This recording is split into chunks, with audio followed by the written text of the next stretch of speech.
Friends, நம்மளுக்கு பார்த்தீங்கன்னா ஒரு ரெஸ்க்யூ கால் ஒன்று வந்திருந்தது. மல்லிப்பூ செடிக்குள்ளே பாம்பு இருக்குன்னு சொல்லி நம்மளை கூப்பிட்டுருந்தாங்க. நம்மளும் பார்த்தீங்கன்னா உடனே ஸ்பாட்டுக்கு போயிருந்தோம். ஸ்பாட்டுக்கு போனோன்னு பார்த்தீங்கன்னா அந்த மல்லிப்பூ செடிக்குள்ளே தான் போச்சு. மெலிசாக இருக்குது, லென்த்தாக இருக்குன்னு சொன்னாங்க. இவங்க சொன்னதை வச்சு கெஸ் பண்ணி கண்டிப்பாக வந்து அது மரமேறி பாம்பாக தான் ஆகும்னு நினச்சி பார்த்தீங்கன்னா ஃபுல்லாக தேடினேன். ஏன்னா பார்த்தீங்கன்னா செடிங்களோட செடியாக அது கலர் ஃபுல்லாக மாறிட்டு அதுக்குள்ளேயே பதுங்கிடும். நம்மளை ஒரு வழியாக ஃபுல்லாக தேடினோன்னு பார்த்தீங்கன்னா கிடச்சிது.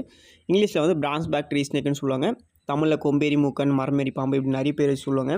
இந்த பாம்பு பார்த்தீங்கன்னா நான் வெனமஸ் ஸ்னேக், ஸ்பெஷல் இல்லாத பாம்பு. இந்த பாம்புங்களை தான் பார்த்தீங்கன்னா ஒரு கட்டுக்கதை சொல்லுவாங்க. என்னென்னா இந்த பாம்புங்க வந்து நம்மளை கடிச்சிச்சுன்னா அந்த விஷம் போகணும்னா நம்ம சுடுகாட்டில் போயிட்டு எதனா எரிக்கணும். அப்படி எரிச்சா மட்டும்தான் இது மரத்தில் ஏறி பார்க்கும். நம்ம இறந்துட்டோன்னு தெரிஞ்சால் அந்த விஷம் வந்து ஆட்டோமேட்டிக்காக போயிடும் அப்படின்னு சொல்லுவாங்க.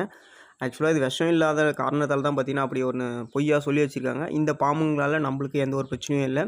ஃப்ரெண்ட்ஸ், பாம்புங்களை பற்றி நிறைய விஷயம் தெரிஞ்சுக்கணும்னு நினச்சிங்கன்னா நம்ம பேஜை ஃபாலோ பண்ணி உங்கள் ஃப்ரெண்ட் ரிலேட்டிவ் எல்லாருக்கும் ஷேர் பண்ணி சப்போர்ட் பண்ணுங்கள். அடுத்த ஒரு வீடியோவில் சந்திக்கலாம். பை.